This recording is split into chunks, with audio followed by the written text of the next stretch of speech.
Client hunt করার জন্য কোন সোশ্যাল মিডিয়াতে আমি কাজ করব? এটা আমাদের একটা কমন কোশ্চেন। কোন সোশ্যাল মিডিয়াতে গেলে আমি অনেক বেশি ক্লায়েন্ট পাবো? সো আমরা যদি এটাকে ডিফাইন করতে যাই, তাহলে আমাদেরকে যেকোনো একটা সোশ্যাল মিডিয়া সিলেক্ট করতে হবে আমার টার্গেটেড অডিয়েন্স অনুযায়ী। কিন্তু আমরা সবচেয়ে বড় ভুল যেটা করে থাকি সেটা হচ্ছে আমরা মাল্টিপল সোশ্যাল মিডিয়া নিয়ে একসাথে কাজ করা শুরু করে দিই এবং এইটার কারণে দিন শেষে আমরা সবাই হতাশ হয়ে যাই। একবার ফেসবুকে যাচ্ছি, একবার ইনস্টাগ্রামে যাচ্ছি, একবার লিঙ্কডইনে যাচ্ছি, একবার টুইটারে যাচ্ছি, দিন শেষে কিছুই হচ্ছে না। মূলত আমরা মাল্টিপল সোশ্যাল মিডিয়াতে তখনই যাব যখন আমরা কোনো একটা সিঙ্গেল সোশ্যাল মিডিয়াতে একটা সাকসেস রেশিও বের করতে পারবো।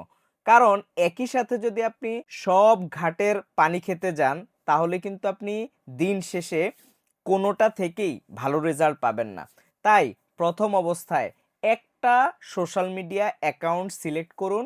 আফটার দ্যাট আস্তে আস্তে আপনি সেগুলোকে এক্সপান্ড করুন। তাহলে আপনার ক্লায়েন্ট অ্যাকুইজিশনের সিস্টেমগুলো প্রপারলি কাজ করবে। কারণ একজন মানুষের পক্ষে প্রত্যেকটা প্ল্যাটফর্মের অ্যালগরিদম একই সাথে বোঝা, প্রত্যেকটা জিনিসের জন্য কন্টেন্ট বানানো, প্রত্যেকটা প্ল্যাটফর্মের জন্য সময় বের করা, এটা অনেক বেশি টাফ। সো যেকোনো একটা সোশ্যাল মিডিয়া অ্যাকাউন্টকে প্রপারলি কাজে লাগিয়ে ভালো একটা পজিশনে নিয়ে ভালো কিছু ক্লায়েন্ট বের করে সাকসেস রেশিও বের করে আপনি আদার্স প্ল্যাটফর্মগুলো ট্রাই করবেন। তাহলে দেখবেন যে সোশ্যাল মিডিয়া প্রত্যেকটা চ্যানেল থেকেই আপনি ভালো ক্লায়েন্ট জেনারেট করতে পারবেন। সো কখনোই একই সাথে সবগুলো সোশ্যাল মিডিয়া নিয়ে কাজ করতে পারবেন না বা করা উচিত না।